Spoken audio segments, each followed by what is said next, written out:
Come and get started on a new mission, a new direction, a new intention. Welcome to 5.8G Alive at Connections 50 Plus. I am Terry-Ann Joseph Brathwaite. And I am Jennifer Gibbons Joseph, catering to all your prospects in the third act of life. Economic well-being, social gratification, personal fulfillment. Join us on Wednesday at 6 p.m. on Connections 50 Plus Facebook page, YouTube channel, and on Gael the Caribbean.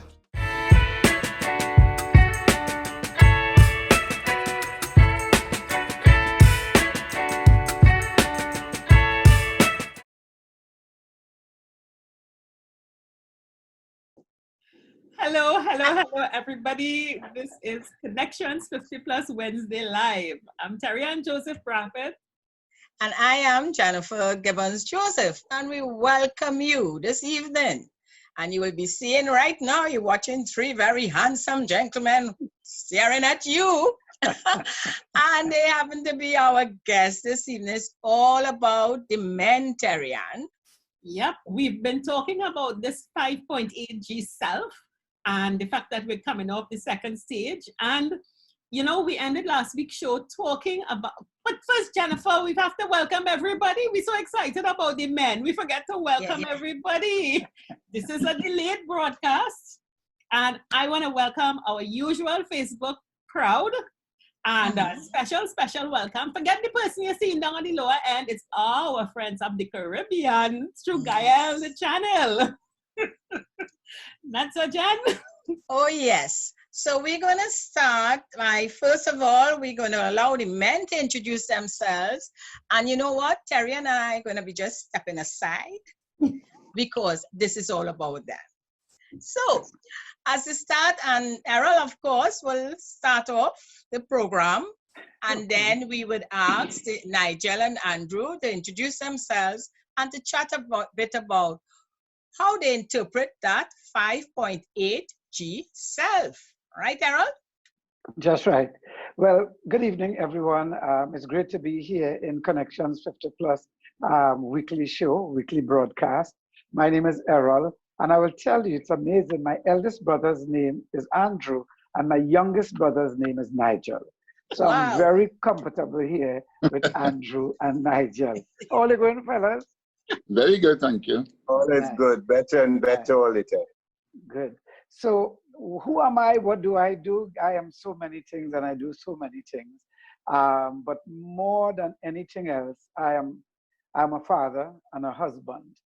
And what informs that very much is the fact that I'm a recovering drug addict. Just those alone is enough for anybody to cope with, because I'm not just a father, I'm a father of 8.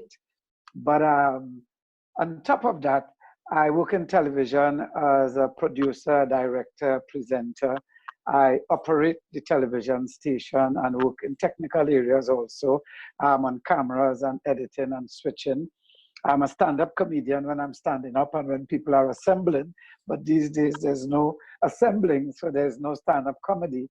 I'm a master of ceremonies. I also speak with young people. I work as a volunteer at the Drug Rehab Center.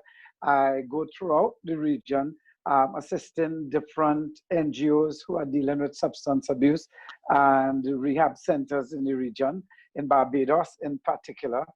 And I am here now at a stage in my life. I'm going to be 60 years old this year, so I am 5.8.2 just now, all right? And I am now redefining myself, looking at new skill sets. I've been in television for 50 years plus, because from young I've been consumed with television. So I'm wondering if there's something beyond the screen, something beyond the cameras, something beyond everything that I need to embrace and look at now. But it seems as though more I try to veer away from it, is the more that television is confronting me. So I'm seeing television now as more than television. I'm seeing these windows as windows of opportunity, windows of unity, windows of progress, windows of passing the baton. You know, if you look at Gaia later this evening, you'll see some young people, the Mad Company, with their own show that gets going at 8 o'clock. So I'm trying to fill the window with all of which is necessary, not only now because we're under lockdown, but in terms of making the window relevant in each time as the times evolve. So that's where I find myself now. That's where I am. And I will toss over to my little brother, Nigel, now. First, meet Nigel. Yeah, Nigel. Yeah, well, good evening, everybody. Good evening to Gail, and good evening to everybody up the Caribbean and in Trinidad and Tobago.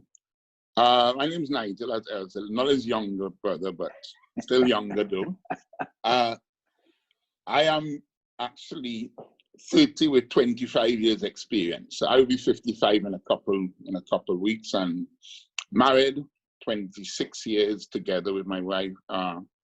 No children. The Lord obviously had a different role for us to play, and we accepted that with open arms, because there are lots of children that actually fall through the cracks, and we are there to pick them up. My wife is a school teacher. And as a financial advisor, guiding group, this is what I do, sitting down with people and taking, I guess, what they would like to happen in their life and trying to make it possible. Anything else you need to add? Oh, that's fine. Yeah, Nigel, I wanted to tell me if that new place you are at now, if you are at a new place, what is the short term? What are you seeing coming out of, or developing coming out of this lockdown for you? Well, there's a new normal. Every single thing that we used to do, I used to be out there all the time. I think one of my assistants told me my entertainment bill is down to zero now, when it used to be so much more before.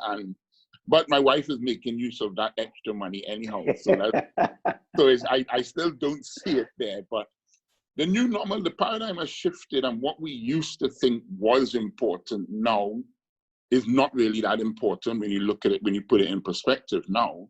And when I was looking at the self, that I was asked to think about, the four things that came to mind to me were actually the spiritual part of it.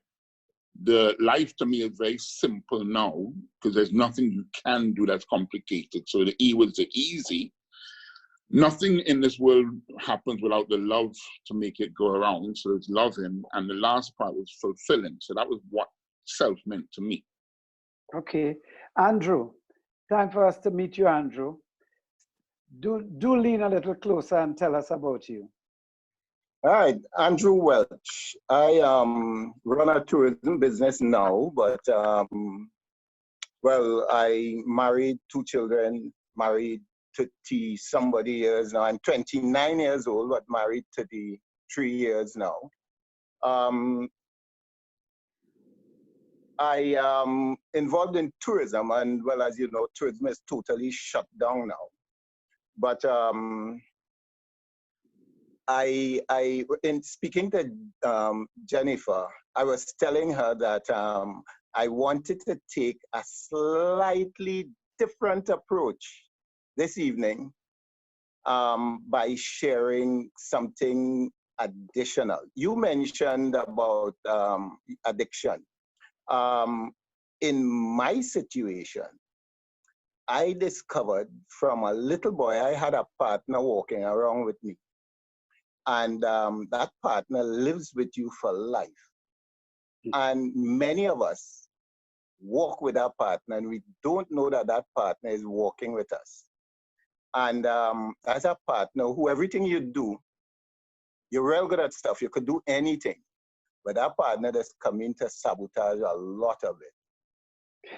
And I found out about that partner back about 25 years ago, when I was in Guardian Life before Nigel. Okay. I went to a psychologist, and I told the psychologist, I am good at almost anything I do, but I keep sabotaging myself. And that's the partner I'm talking about. But the psychologist wasn't too hot, so we didn't really reach far. When I got into tourism, I went to another one. This would have been about 15 years ago. And she was a lot better. And I'm chronologizing it a little bit. And that partner is still walking around. That partner comes with what they call ADHD, attention deficit hyperactivity disorder. And people like me are super at anything we do. But the little partner in the background, just waiting to sabotage anything you do. I got invited by Brian Lewis to the Olympic Association's awards, the national awards, in December going. And I happened to meet a young lady there who I knew, a young lady, Elizabeth Rodney. And she told me she's into sports psychology. 5 days later, I hired the young lady as a personal coach. And that made one hell of a big difference. So my 50 plus is now extremely bright 50 plus.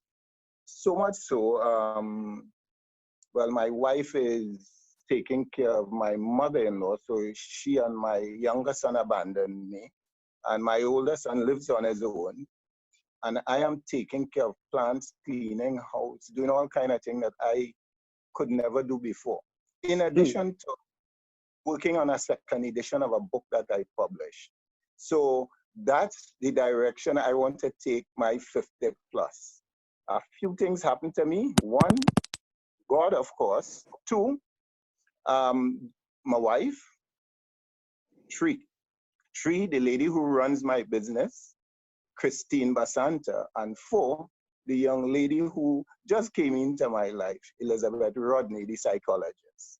So that is my introduction. And we could go into anything else that Errol wants to direct me to. Well, I want to toss back to the ladies to take lead until we jump back in the panel, because if I remember the format, we had our intros. They will take us through and then we'll jump back in a whole discussion, I imagine. Is that correct, ladies? Yes, it is. Mute. Yes, it is, Errol. And that is, Jen, just unmute. That introduction is powerful. This is a short step.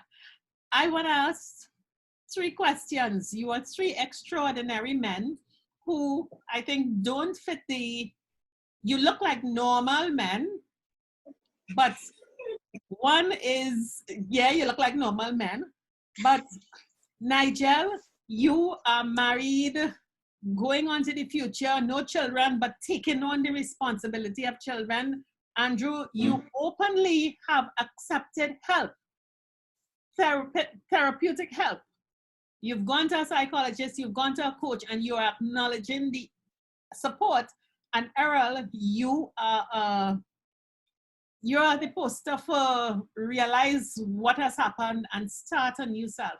My simple question to you gentlemen, because all of you have a 5.8 G self, is what is it about you that allows you to not have the hang-ups that women perceive men as having in terms of being so true to yourself, getting help, and moving forward? Well, in my case, I would have to say it has to do with the fact that where drugging and my life has taken me, I don't think I could end up being any more vulnerable or more open than that, you know. I spent a lot of time out on the streets in the worst days of my drugging. And out there, there's nothing like shame. Those things don't exist, you know, shame and pride and all these things, they don't exist. And then I ended up in a rehab center. And even there, I went in the shower, 6 other naked men going in the shower, whatever it is going on, you know. I have lost pride and I have lost, I got it on my own. Now I'm the epitome, as Frank like to say, the epitome of do it for myself, you know. But I understand with respect to my emotional condition, my mental condition, that I need help. Physically, I figure I could do it all, but I understand. So even late last year when I was going through a pretty difficult time, almost a dark time in my life, I didn't play hero. I went and checked myself into the rehab center and spent a couple of nights and refocus, talk to a counselor, talk to a therapist, and come out with a new direction because I don't want to lose what I have. And I cherish what I have. And at the top of that list is my family and my sobriety. And when I say my family, it includes all of my siblings, my children, my wife, and I don't want to lose those things. So I know that I am powerless over my emotional state. So I'm not trying to play hero. When things get rough, I literally hear bells and see flashing lights, you understand? And I go. I have a group, a therapeutic group that meets every day of the year. I am a lot less regular at those meetings these days, but when I feel distress, I find them. And if it's too much, I go and check myself into the rehab. I've done that for many years, and that's it. I'm not playing hero because I don't lose what I have. Nigel? Yeah, well, I know Errol a long time, so I'm very, very proud and, way to go. I'm very, very proud of accomplishments you have achieved. And you've told me your story many, many times. Mine is not as colorful, if you want to call it that, but we all have our own crosses to carry. And I certainly have my own as well. What I have, though, is I have a very dynamic support system in place, led by my wife, Nisha. I also have I also have a therapist who I go to and a psychologist, because I believe that sometimes we are screaming to ourselves in our own head, and sometimes we just need somebody to put it in the order it's supposed to be put in, because I can't necessarily decipher. It's like how they say, man can't listen to the radio and ask for directions. He has to turn off the radio and then ask for directions. We can't necessarily do two things at the same time. So I do have a support mechanism in place, that guides me through a lot of the things that I do every single day. One thing I've been told obviously is that I'm in touch with my feminine side. I don't know if that is a good thing or a bad thing, but I've been told that anyhow. But what it has allowed me, though, to do is to be able sometimes to say the things out loud that I say and keep in my head, because my wife has always been there to listen, not pass judgment or critique what I say, but actually just accept what I said as my view on something, which could be very different from hers. But the plus is that I do have the listening ear, and I have it with other people as well in my life, both male and female. But the most important thing, as I said, is the support mechanism and the dynamics of it bring a different perspective. Whereas if I just saw things through my own eyes alone, then it's like the fifth gospel, this one according to Nigel, whereas it really needs to be compartmentalized into the specific areas of wisdom. That's what I am guided by all the time. Thank you. Andrew? Well, this is this is really eye-opening for me, because Jennifer called me last week, and now I'm ending up on a program with two mad people like me. I say mad people because everybody in Trinidad and Tobago feels when you talk about psychologists, you're mad. But I think right now I am in a place where I wanted to be for many years. Many years of, well, the partner who I walk with, he helps you to start a lot of stuff, and then he abandons you so you don't finish them. And that was my pain over the years, for many, many years. But now that the four elements, God first, and when I say God, Nigel, Errol talked about a group that he meets with. My church has a men's group. and also subgroups. And you sit in meetings like that and you listen, and you contribute also, and you learn a lot.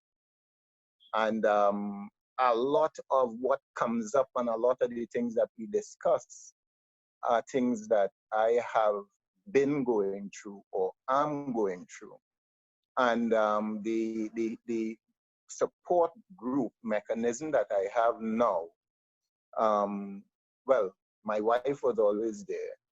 Christine, the girl who runs my business, was always there. God was always there, but I didn't know him. And that new combination, and the young lady who had me sitting in the Hyatt every Tuesday and Friday, early in the morning, has made a massive difference for me because of the amount of things that I can do now, the amount of things that I do. A total transformation. Something like an invoice could have taken me 2-3 months to do, and I need the money, and I know exactly what I had to bill for. But it's boring, so it takes me 2-3 months to do. And that put me in a real crazy situation. I owe so many people money. I seen it playing on TV for everybody to hear. And was wondering why I keep sinking in this little circle. But the revelation of the circle is a big part of the moving forward. I am now ready for the world. Amen. Great. Gentlemen, I have to congratulate you. And to our listeners, we didn't plan it so. And that here I am listening to the stories. All 3 of these men are all married men with very supportive wives. So for me, that, listening in. So my question, and really too, must congratulate you all in terms of not believing you can do it all. And this, I had this feeling, and I must say, when I thought men always felt they're too big to go to get help, Definitely not a psychologist or therapist or any other, professional to get help. So it's great to hear that I'm wrong in that thinking. What I would like to ask them, I would just, change this question in terms of, you'll have your men friends. Do you see a difference between how they think to how you're thinking now, especially at this 5.8G stage? What do you see? How would you compare? You could just think of any other male friend that you have, preferably one that's not married, to see if they think the same. I have a friend who is close to my age and he's unmarried, but he's very, very much family oriented still. I mean, he's like a mama's boy. He still go by mommy. He still carry his shirt and thing, but he's very supportive of his family unit because that's the family unit he belongs to. He works hard. He's ambitious, and I don't know. I don't know if it is that when people who assemble resemble, and people who resemble assemble. So I can't say that there are men who I know, and I don't have a lot of friends. I have thousands of friends, but I don't have a lot of friends. I can't say that there are men I know my age who I think lackadaisical or not pulling the weight to, That's the kind of men I see in my circles all the time.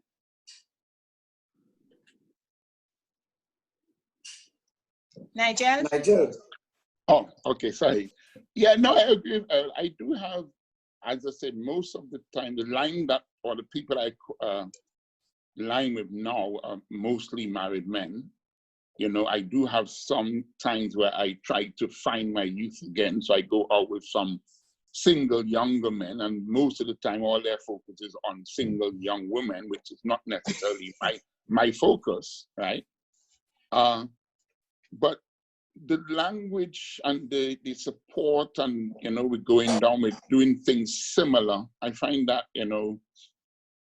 all the people I associate with now think along the same lines. As I said earlier, I am 30 with 25 years experience, and it does feel like, because I always felt when I was younger, when you get old, what does it feel like? But it doesn't feel any different, because I don't think I am old.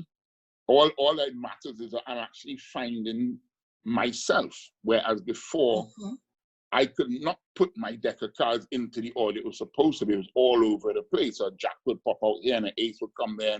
But now there's a sequence to how I handle things and how things are done, which makes it a lot more palatable and more easier for me to digest as I'm going through my day-to-day activities, So I know you had said earlier about extraordinary things, but no, we're ordinary men who may do extraordinary things, but we're still very much ordinary and still grounded, very much so. So that's what I have to say. Oh, great. Andrew? Well, I would have to search for friends. I say that because most of my time is business. I have acquaintances who I do business with and who are suppliers and so.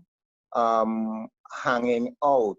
I have not been a hangouter for a while. I would take people out to parties, to whatever I take visitors out to, but that is about my liming. But some of the guys who I worked with in the past, who I still consider good friends, but we're not bonded as in always hanging out or going out. Once in a while, I would link up with them. And they don't have the partner that I have. And most of them are quite successful. And without letting them know in some instances, I look up to them. Whereas, everyone will know about birds of a feather flocking together. And when you're down, you're looking to pull somebody down to be down with you. I never had that mentality. So I watch my real partners who are very successful. And I sort of mentor off of them. I always, well, let me put it this way, I have the opportunities to be super successful, but was sabotaging those opportunities. And now in a position to move forward. So I don't have liming friends as such. I'm not much of a limer. I go to functions, and that's it. My biggest lime is Hyatt Fete every year, and that's because I get a free ticket because my company is the operator, the Hyatt.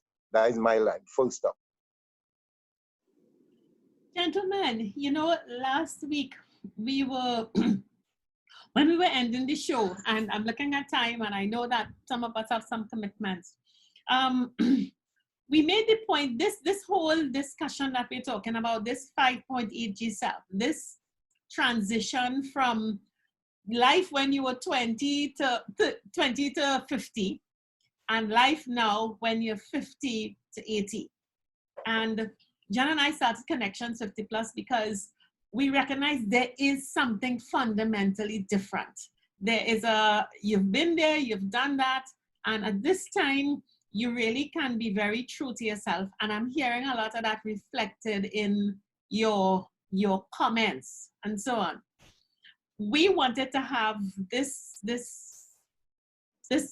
group here where we say men speak.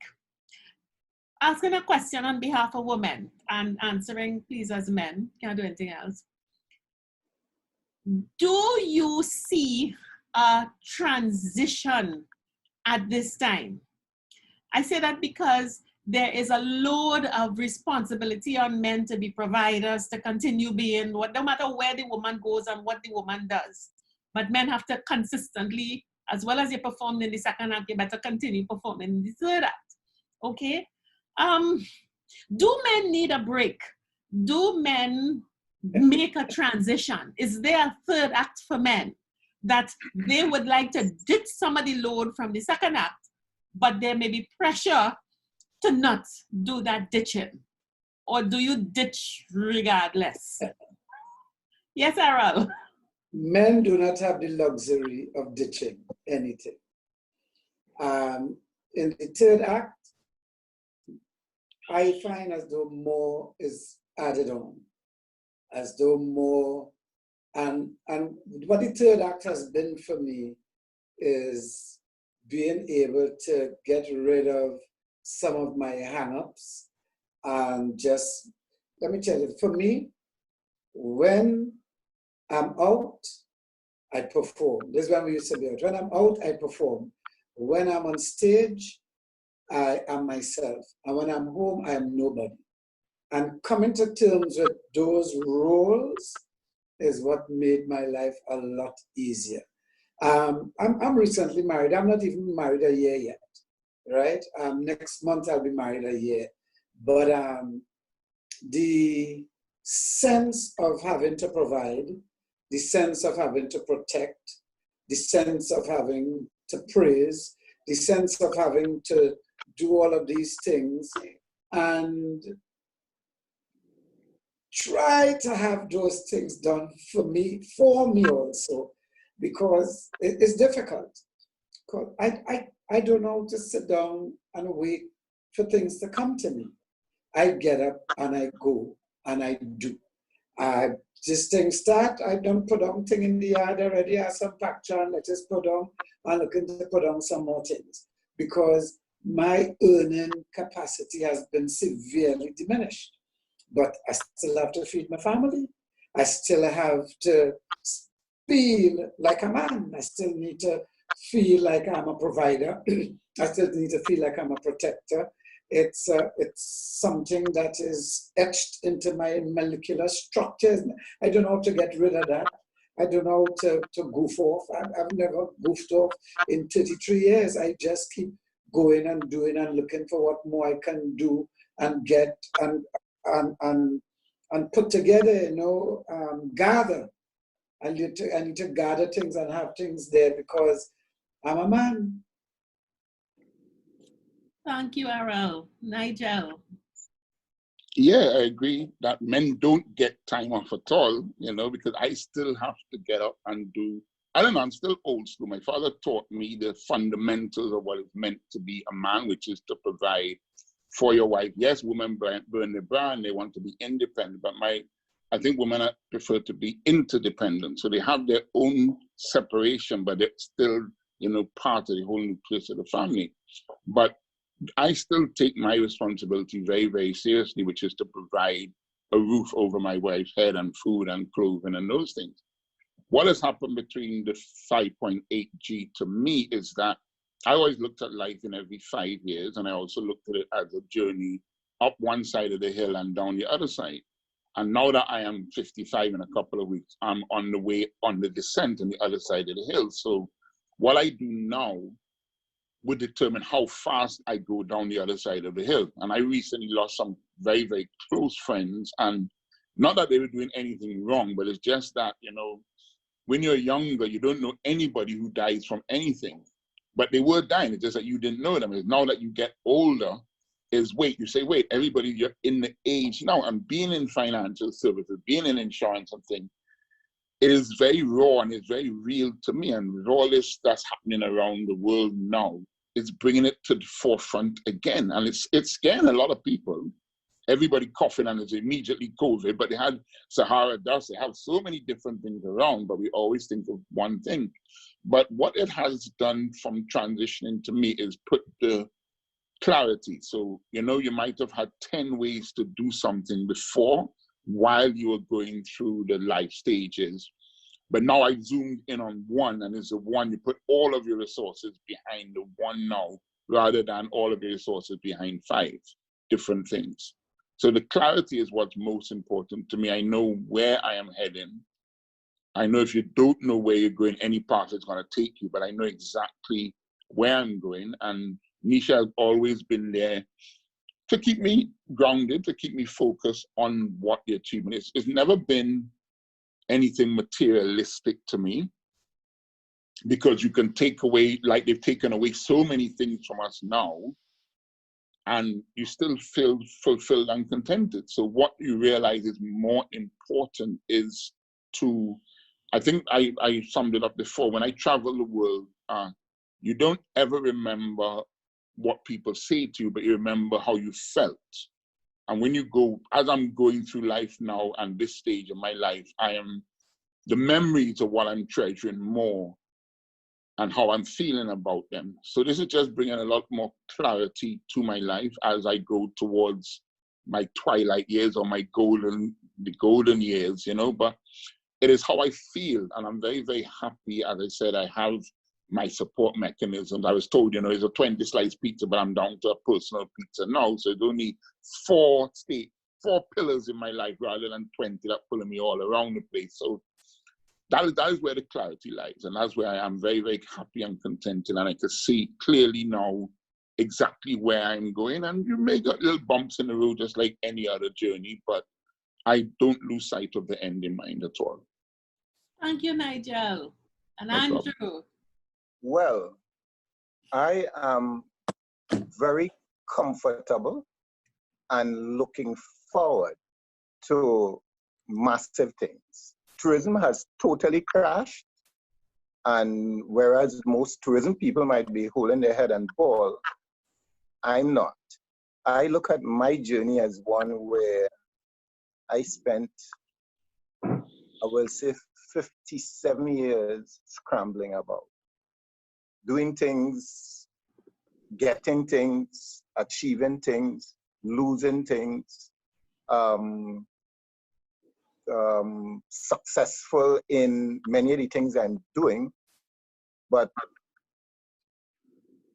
successful on the outside, not inside, not fulfilled. And when you're not successful on the inside, the things you get on the outside are easy to lose. So I have been losing a lot over the years. My real successes have started, I would say, this year. Although I joined a church a couple of years ago, I still had my silent partner walking behind me, breaking down even the church aspect of things. But now that I have literally opened up and allowed support to come in the way it should, and don't have hang-ups about that, I feel 1,000% successful. I am right now working on a second edition of a book that I published. Now, in my scramble days, I published that. I say my scramble days because now that I'm going over the book, I'm seeing a lot of the things in the book are there because my silent partner was tired or just got fed up and just scribbled down a little bit of nonsense and left it like that. And so I'm now going over it and doing it properly. The new successful Andrew is working on that book. That is going to be a bestseller. In addition to which, I am planning my second book, which would be talking about my silent partner, ADHD, my walk with it, and to help others. Because a lot of children are going through that now. I started since I was in high school. I would sit down in an exam. I sat down in GC exam and got fed up with the exam and would not do what I was supposed to do since back then. So I am at a place now where I realize I have gone past that. Unlike Nigel, who sounds kind of old because he's starting to go down the hill already. I ain't going down no hill. I have, and I'm counting it, I have about 5 years to make up for 53. I can't do it over, but I could make up moving forward. I ain't looking back and pulling no weight behind me. I'm moving forward and I'm climbing with the support I have. So my new stage is a positive one, powerful one. Gentlemen, oh, thank you, Terian.